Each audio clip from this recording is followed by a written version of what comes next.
hope comes usually from a place of feeling comfortable or safe. And I was wondering, how did you get to a place where you felt safe, especially when you're doing some of the paranormal work you've spoken about in the past? I don't always feel that, but now it's so common to me. I can read y'all a couple of things that happen. And you can get these books on Amazon if you want it. I keep the price down and everything. I think it's like $9 for the book, and I don't know what it is. You can download it, but it's called the Reality Pirates Journal.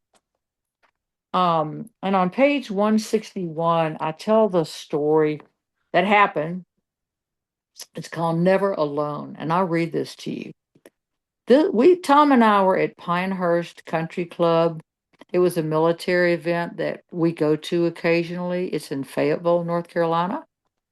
And this was a yearly military event where these particular group of people get together.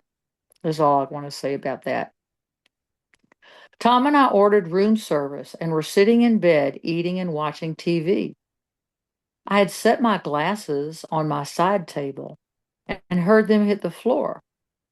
I knew I'd set them far back on the table, but perceived a man sitting in the chair next to the bed. I tuned in and saw he was a soldier dressed in old garb. He said he was 5th Cavalry and was lost.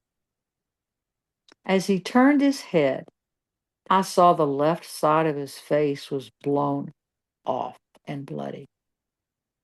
He had on a small helmet I recognized from pictures of World War I. He said his name was George McCormick and he was from Virginia. I asked why he was here and he said he was lost. He had with him a smallish white, medium long haired dog with a red collar. I asked if he wanted to go somewhere nice with others he knew, and he asked if he could take his dog, which I assured him he could. I let him sit there for a few minutes as I wrote this down and I prayed to Christ to help him cross over. I then saw him get really, really small and waver a bit, but then return to the size that I'd seen him in the first time, which was about 5'7" or less. I looked over at George and was told to take his hand. I then heard a loud crash, banging on the door to our room. It sounded like rifles were slamming into the wood. And I jumped up to open the door and find soldiers from a regiment come into the room. Now, this is all etheric. They were loud and in a hurry. "Come on, George," said one. And he looked shocked as George rose up to greet him. I then opened the door and they all left. That was really weird because I assumed that Jesus would just send somebody to take him up. But the door ruckus startled me. This is always a signature to me that I'm not making this stuff up. George McCormick, 5th Cavalry, World War I, said he was from Virginia, born in what year, I don't know. I found him in an internet search of his own name. Truly, George McCormick, Michigan, 5th Cavalry. It feels like this is him. I don't know about Michigan. Did he move there? Maybe that's where he served.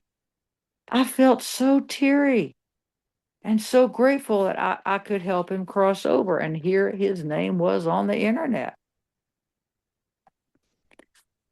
Then at 11:55 in the morning, the next day, I'd had a restless night with a huge impact of spirits and ghosts on this old piece of property. I recall remarking to Tom prior to our going to sleep that I hope this area or our room wasn't a vortex because I won't get any rest. But of course it is. At breakfast downstairs, I had prayed to Christ for assistance as he's very strong in this section of the world. I asked him to send me a whole battalion of transitional keepers. to remove these seemingly thousands of beings from this interdimensional holding pattern to what in the Monroe Institute we call the Miranon focus level 26 to 27. He responded immediately, done. This afternoon, while Tom is at the building for their reunion tour, I will go into those deep levels to assist in the transition process. I have never seen as many folks stuck in between as I see here.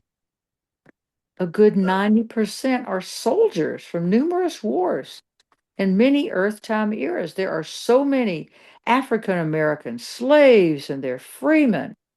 This is simply too big of a job for little old me to handle. It scared me. I told them I'll be alone and available to work at 1500 today. And they agreed that'd be just fine. So at 14:14, Tom and I were enjoying a leisurely stroll around these beautiful grounds, and I noticed a large group of discarnates, or ghosts, if you will, and nature beings parading behind us. As disconcerting as it felt, I recall that I seemed to travel to places coincidentally, which require me to assist beings in transition.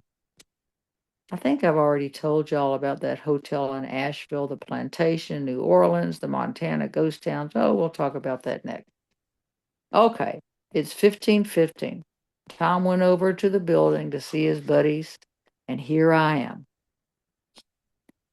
In the holy name of the Lord Jesus Christ, the Archangel Michael, and the Holy Mother, I invoke healing and protection for myself and all those beings now agreeing to cross from this shadowland. I invoke those with equal to and higher frequencies to lovingly assist in this transportation process. I invoke the four winds, the four directions, those of the water and of fire, to present their assistance at this time. I rest at your service and in deep gratitude, so mote it be. I rested there for a minute, but then became overwhelmed with a feeling of finality. I began crying for whatever reason. It was so emotional, maybe to add to my own emotional energy. I don't know. But that passed quickly because I saw a young, lovely woman dressed in a white frilly parasol and plantation-like dress arrive to help. It gave me chills. She said her name was Garnett, and she opened an arched doorway in our hotel room with the scent of jasmine wafting into the room. I smelled jasmine. I see people dressed as Civil War soldiers up to the current lifestyle of fatigues and dress blues, children, animals, pioneer women, Native Americans, and some kind of foreign folks whose dress is unfamiliar to me from a very long time ago. They're still passing through this portal Garnett opened, being welcomed very quickly onto the other side and disappearing with their helpers as if swept away by the wind. It's now 1528 and they're still passing through the portal. I have never experienced anything like this. All I can do is sit here and hold my own frequency. Oh, there's an elephant. A young man stopped. He came over to me out of curiosity, and I pointed to the portal and encouraged him to pass through. I see and hear a marching band of recent years. Lots of young people who died in a bus crash returning from a ball game. Why are all these people here? And why here? I asked that question just now and I heard this is called a gathering. I asked why I'm here and they said, call it a coincidence or call it an agreement. Hmm. I see a long row of shoes all lined up now. What the heck is that? I also see a huge room or a closet of antebellum dresses hanging up. What is that for? I heard these are thought forms from someone who lived and died, and they're leaving now. But here's my question now that these people are properly on the other side, how will this place be changed? Is it just this hotel room? Oh, I see Garnett waving to me as she closes the portal. I hear a popping sound and a swoosh. The last to cross over were children. Done. So what's different? I mean, it just feels neutral, not vacant or cleared or good. It's just neutral. Does that make sense? I mean, this is crazy. I'm exhausted and I feel sad that they were here for so long, but there's no time on the other side. It's always in the present. I'm trying to understand this, but I'm in a daze. Is this a vortex area where other beings will congregate with, attracted by the magnetics of this spot? Aha! Apparently so. Maybe that's why it feels neutral. I don't know. So the elephant was a curious surprise. And earlier in the day, Tom and I had stopped in a cute restaurant in Southern Pines for lunch. When prompted, I'll often ask quietly, who is here? Who needs help? By the way, I've learned not to do that anymore. I then saw a group of circus performers wander past our table in the restaurant from the front of this little cafe. And I asked the waitress if a circus had ever come through this town. She didn't know, but she asked the busboy, who said, yep, they used to be here about once a month, but not lately. Now, what the heck? What was I seeing?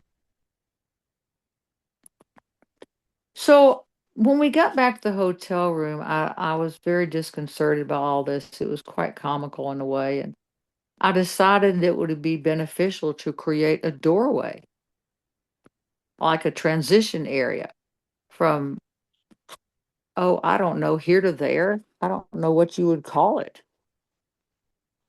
Let's call it Miranon levels 24 to 27 or whatever. The magnetism of this area creating a vortex which attracts discarnates requires a constant method allowing them to cross over and not get stuck, right? To congregate or to back up, as I saw what had happened. Apparently, since the 1700s, even before then. So I said, okay, y'all give me some help. I etherically saw and created a lighthouse with a huge, brilliant electric lamp to interact with the magnetism attracting discarnates to this area. See? So the electricity and the magnetism created a motor, an energy field. As they become aware of the frequency allowing transport, they can choose to cross over or remain attached to this earthly level. Free will is sacrosanct on all levels, by the way. After envisioning and setting this lighthouse in place, I saw a long white tunnel connecting the door at the bottom of the lighthouse to a series of other tunnels, all very clearly marked. Not with signs, but magnetically encoded tags, connecting each discarnate's level of evolution with the correct level. Now that is cool. Who thought of that? I mean, this is really complicated. I may not explain it properly yet. The process appears to be working. So, as a discarnate enters the lighthouse tunnel, he's gently and magnetically guided into the second tunnel chosen for his own level of evolution. Some go to healing centers, while others move to the reception area. A few discarnates enter a pralaya state.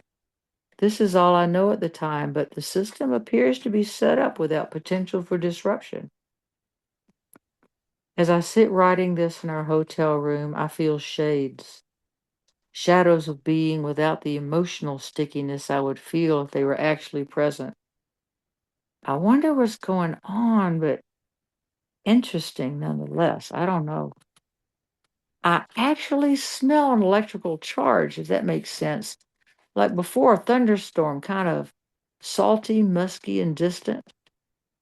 The scent wafts up from various areas in the room and out the walls, respecting no boundaries and impermanence. Very curious. I also smell something that's like faint burnt toast scent, accompanied by a tickling sensation at the center of my face. All right, enough of this. I'm exhausted. I'm feeling that familiar nausea I identify from radiation from working with entities. This happens a lot when I'm working. The people I work with can also experience this nausea. That happens a lot in ghost busting in houses. People will feel that. I rest now in a deep gratitude and joy for being gifted this sacred opportunity to serve in my own small way those entities and helpers doing the big work. Another curve for me in the road to greater service and awareness, I hope. So that's the end of that article. That was quite amazing. And Tom and I will be going back to that same area, that same hotel for a big reunion in 2027. So I don't remember what room we were in, but I guarantee you that it's still working. Wow. That's so cool to me because the original image of the soldier in the room was a bit scary, and the idea that there's so many people stuck in one place is a really heavy feeling. But the way you describe it, they're still just people. They And are still, yeah, yeah, yeah, you're right.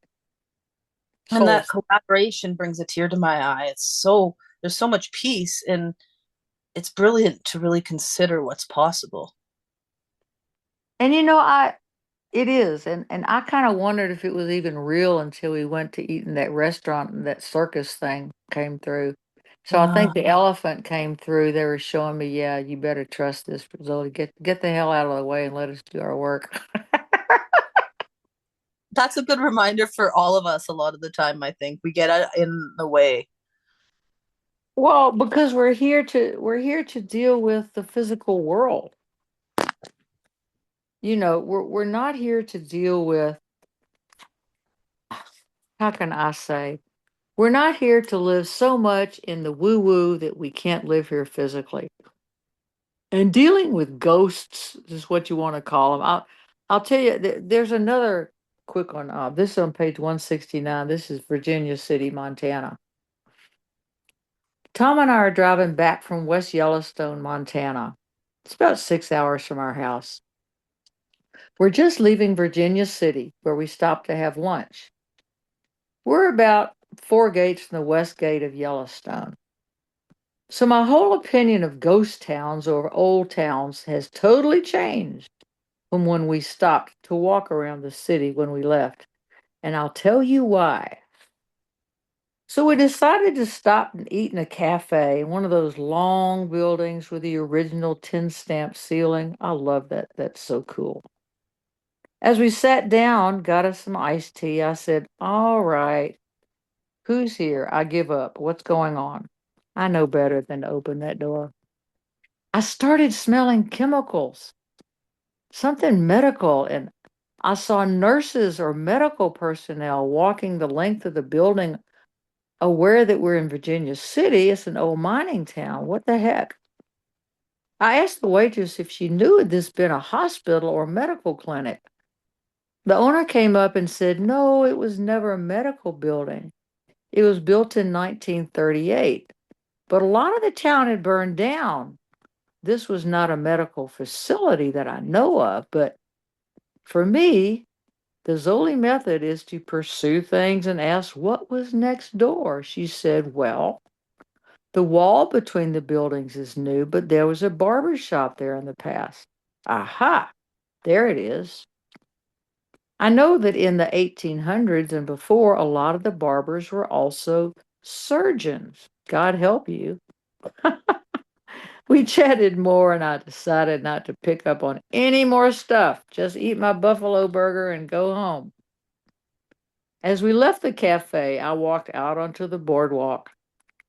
I saw like a ghost miner, not a cowboy, leaning up against the building, and he said, "If you're crazy when you're alive, you'll be crazy on the other side." I'm like, oh my God. I didn't shoot him, he shot me. I looked at him and somehow knew that he was a big fat liar. It was as if the air was full of conversation. So I said, "No, no, no, no, no. You shot him. I know you did, and he died." The ghost miner then said, "No, he shot me and I died. And I shot him after that." "All right," I said. "Enough." I was really irritated, this guy, that he'd been around here for about 100 years saying the same BS argument. I'm not sticking around for this. So Tom and I walked down the street to our truck, and I looked up and down the streets of Virginia City. It still looks pretty much as it did in the 1800s. Well, I started to feel sick. There's that radiation. I said to myself, I don't think I like ghost towns anymore because they feel like the old style nursing homes where people just want to die. I saw it as everything looking gray and dingy. As we drove off, I don't know that I want to ever go to another ghost town. But since we live here in Montana, we have to drive through them to get anywhere else.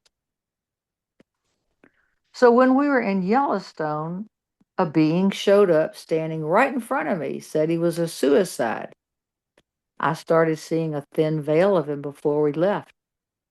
I didn't want to have anything to do with him because the whole side of his face was gone, pretty much from the jaw down.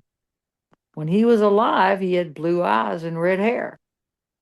This type of communication is not heartfelt. It's as though I'm watching a TV show and hearing what he has to say.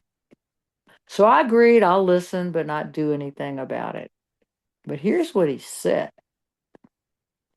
The reason why I think suicide is illegal in this country is that the worst commitment to self destruction possible. For those of us over here, we all regret that we did it, pretty much. For me, he said, I hated what I'd become, and I didn't have any way to change my life. I drank too much, and I shot myself in my car, and I was surprised to find myself on the other side. The reason suicide happens is because lack of connection with other human beings. I can't describe to you the shock of not being allowed to stay in my body after regretting what I'd done. So I don't like this guy. I don't like hearing this story. I don't like anything about him, and I don't want to talk to him. There's a very dark, depressive energy around him, and he's trying to jump me. So it's not going to happen. To me, he confirms what I've been told by other suicides, that it's rarely appreciated after they cross over. It may be relief at first, but they know they have to come back. I think an important thing to tell people is that the difficult times are difficult, not because they're bad, but because they're neutral in experience and we add emotion to them. So why would we do that? We do that to learn. And what we're learning is not to do that anymore. At the time we're experiencing the difficulty, we truly don't know how to change that emotion, just like what he said is true. Each person's astrology chart lays out the path of their soul. And if that person does nothing to change their life to become more aware, well, the astrology chart is the map that takes over your life. As it is said, the stars impel, they don't compel. So this a little bit more, but I'm going to stop there because I think the main lesson of that is that there's all kind of beings on the other side, and you need to take some care and be cautious in who you talk to and how you talk to.